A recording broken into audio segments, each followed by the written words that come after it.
What are employment contracts made of? They're going to be made, and use a body analogy for this. The bones, the skeleton, mandatory, statutory provisions that you can't get out of. That's the bones.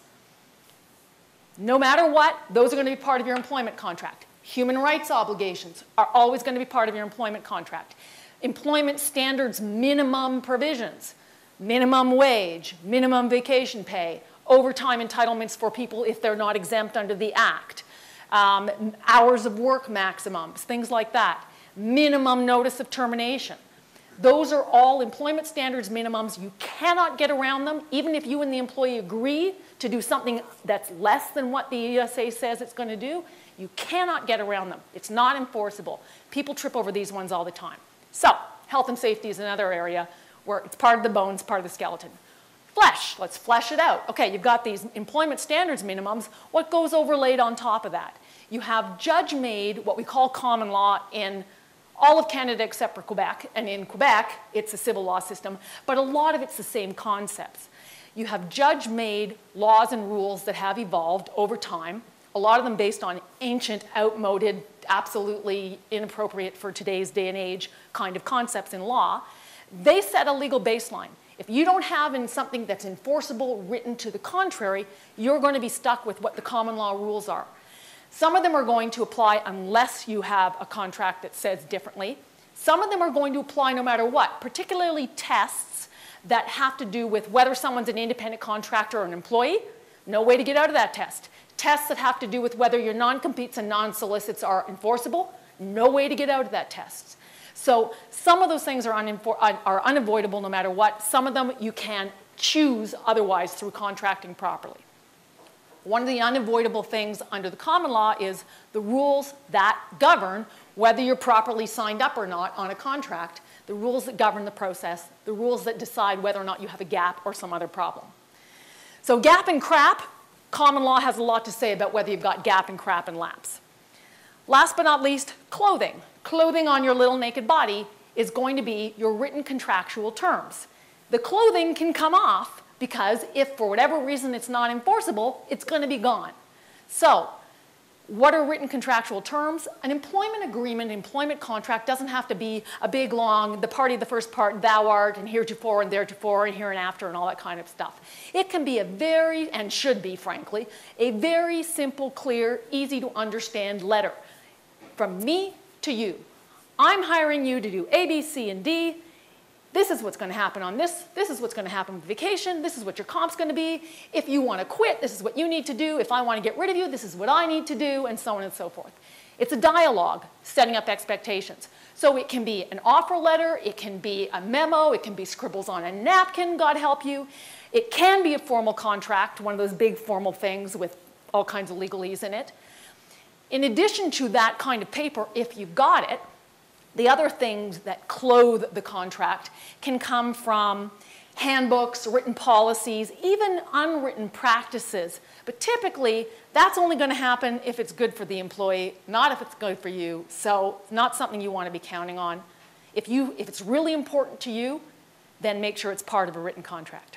So, in short, if you've got an employment contract, if you've got nothing on paper, then you've got common law terms and employment standards or the mandatory statutory terms. If you've got paper, then you've got all three of those things. But it's either going to be all three of those things or two of those things, but it's never going to just be the paper, ever. Again, reminder, got to be well written, can't be crap. Got to be signed up, ideally before the start date by a proper contracting process, which means you give it to somebody, you give them a reasonable amount of time to sign off, not 12 hours, and they sign off and show you they've signed off before they put their bum in their chair to start doing work for you. And it's got to be preserved over time against changes. We'll talk about that. If there's a problem in any of those areas, the benefit of the doubt, big surprise, always goes to the employee. Lesson number 2, and we're going to actually zip right through this one because this is one you can look at in your leisure and think about in your leisure. Look, they have to be clearly written. The whole purpose of employment law is to facilitate clear communication about expectations. So try to avoid legalese or minimize your legalese. Try to say exactly what you mean. Try to be clear about it. Think about the what if this, then that, what if this, then that. And if this, then that kind of approach is going to help you flesh out what you need to say under various different scenarios. People say, give me a contract that absolutely, absolutely makes dead sure that this person will be found to be an independent contractor. There is no such contract in the world. Anybody who tells you otherwise is lying to you. What matters is the de facto operation of the relationship. What they're actually doing, how they're doing it, where they're doing it, who they're doing it with, whether they're going to get paid, whether, no matter what, whether you're covering off all their expenses. Independent contractors, true independent contractors, have some skin in the game. If they don't have skin in the game, then chances are you may be heading over towards the employment side of the equation.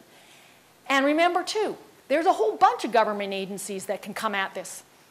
CRA, which is always the big one, does a random audit and all of a sudden you're in trouble and all your contractors are in trouble. A lot of the time it happens on the EI thing because someone who was an independent contractor for you, you terminate, they go and they try and claim EI, and all of a sudden now they want to have been an employee instead of an independent contractor, and all the government agencies start to share information these days, which they didn't used to do. Human rights problems, occupational health and safety problems. It can come at you in a whole bunch of different ways. The agencies have different mandates. They may have different results in what they conclude, which will drive you crazy. Long story short, there's no single test, there's no single fixed list. There are a whole bunch of questions, and all you can do is kind of figure, we're probably here, or we're probably there, or we're scaling towards this side. So, now we come to my duck rule. Looks like a duck, walks like a duck, talks like a duck, it's a duck. The more an independent contractor relationship looks like an employment relationship, operates like an employment relationship, they're working with you on your premises, God, I'm going to kill myself on this thing. They're using your machinery. They've got a business card from you. They're up on your website as your VP of Biz Dev. The more they look like they're part of your internal organization doing employment type work, the more it's likely that someone else is going to think so too. So, two possibilities. If they're not an independent contractor, they're either an employee, very expensive problem to have, or they're a dependent contractor. A dependent contractor is still a non-employee, but if somebody's a dependent contractor, the only time that really matters is when it comes to termination. You'll owe them some notice of termination. If somebody's truly an independent contractor, then you're going to be fine. Contract terms will govern. If they're found to be an employee, it can get very expensive and very painful on both sides, for you and for that person. Tax hit. Self-employment income is not taxed the same way because you have 500 little deductions. How many of you write off your whole house? Okay? Employment income, you are not writing off anything. Maybe some car expenses if you're lucky, depending on what your job is. Big, big, big hit there. The person who owes the taxes is going to be the so-called independent contractor. But CRA can come after the employer and say, you should have been withholding and remitting, and so we're going to nail you for interest and we're going to nail you for penalties on the amounts you should have withheld and remitted. Employer, that's you, you're going to have to pay both their EI contribution and your EI contribution, possibly going back 3 years, their CPP and your CPP, possibly going back 3 years, interest and penalties, and there are various other exciting things that you might have to pay, like statutory vacation pay, which is ESA, skeleton, can't get around it, statutory holiday pay, statutory notice of termination. So, it can be a really big pain in the tuchus if you don't have the right relationship from the get-go. As I said before, in an independent contractor relationship, typically the only problem spot is termination. You're going to owe some reasonable notice of termination.